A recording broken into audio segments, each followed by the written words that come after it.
I am an African. In Zambia has changed its president right now, and we have a new president.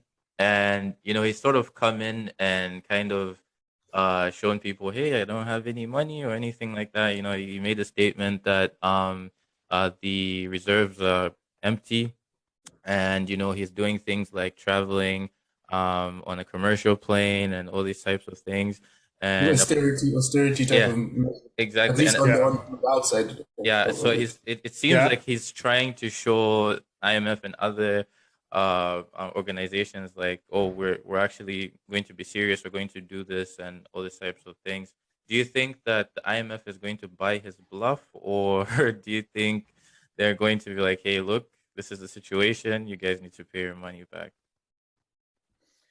At the end of the day, all finance is about money. Yeah. And every creditor only cares about getting their money back at the end. So, I can't speak for the IMF, but I think in essence, what the creditors will say is, look, it's good that you're doing all these things. You're trying to convey a message that we approve of to the people. And that's a sign that you're serious. But now we need to talk about how much money can you pay back, and on what schedule are you going to pay it back? Mm-hmm. And let's make sure that it suits our needs. Mm-hmm. I think what he's hoping to achieve is to say, we're serious. We want to pay you. We want to do it in a way that is consistent with meeting the needs of our people. Mm-hmm. And you need to take me seriously, because you can see I'm doing what I can. I'm trying to convey all the right messages, and I have a plan. You might not agree with every aspect of the plan, but we can talk about that. But it's a serious plan. Mm-hmm. If he can do that, then he gets taken seriously. How much of it, the debate he wins, and how much he convinces the IMF to change is, of course, that depends on negotiations. And, I wish him luck. But that's also interesting. Yeah, but that's also interesting about what these African, to the extent to which they can convince the IMF, because obviously the IMF looks at it also on a case-by-case basis, but around the region, Mozambique was seen to have, sort of undervalued and not been extremely trustworthy when it comes to talking about the amount of debt that they have, which caused a bit of shocks there. And then Angola is dealing with its debt with China in a different way. It raises some eyebrows, but it seems to have sort of settled down a bit. I'm not too sure. I haven't been following on that one. But basically, what amount of bargaining power do African countries actually have when it comes to negotiating their debt with these international organizations? They have some bargaining power, because the creditors want to be paid back. They know that it has to be done in a way that is sustainable for the country ultimately. The creditors can literally punish the country, so to speak. Punish is probably, I suppose, I don't know, to be fair to the creditors, their argument would be, look, the country agreed when it took out the debt that it would pay it back on a certain schedule. And that, the world depends on everybody living up to their promises.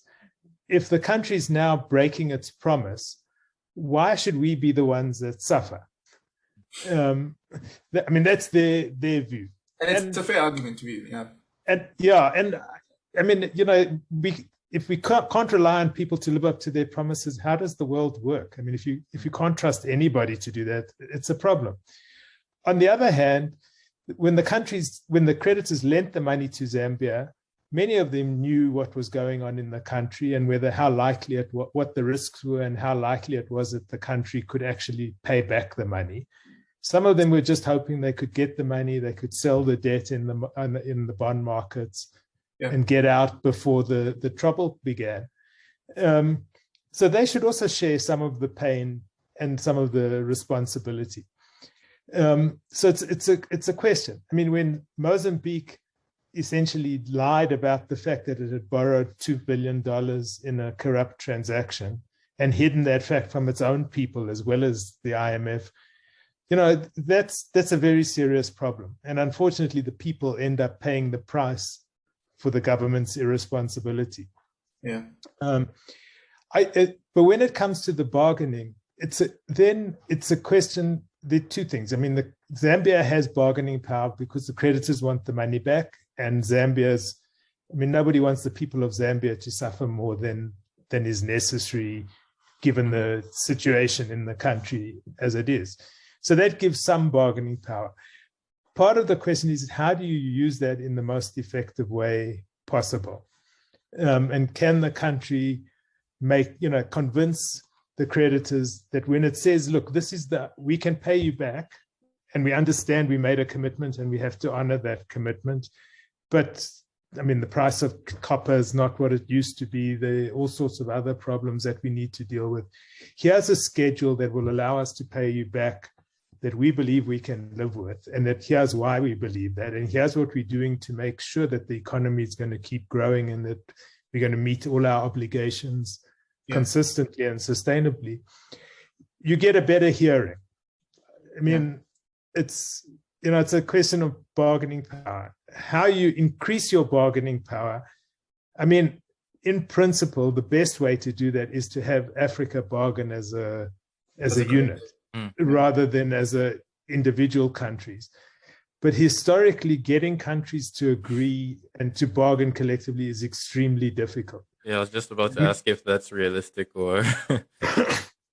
I can't think of anywhere that... Even at least regionally, on an SADC or EAC, ECOWAS level at least, that would probably be easier in terms of bargaining, because I think collectively the SADC together would be around 700 billion in terms of GDP, 800 billion. I'm not too sure. Yeah, but remember, amongst the creditors of Zambia are South African banks, for example. Which makes it more difficult to collectively bargain. Right. So, I mean, see, bargaining collectively around the debts becomes difficult. Where Africa can increase its power is in saying, in the decision-making structures of the IMF, we need more representation and more voice. Now, historically, people have said the way to do that is to change the quotas so that that the US has less, or the rich countries, particularly the Europeans, have less and Africans have more. The problem is, because Africa hasn't been growing, if you actually apply the formula, African votes, most countries' quotas would go down.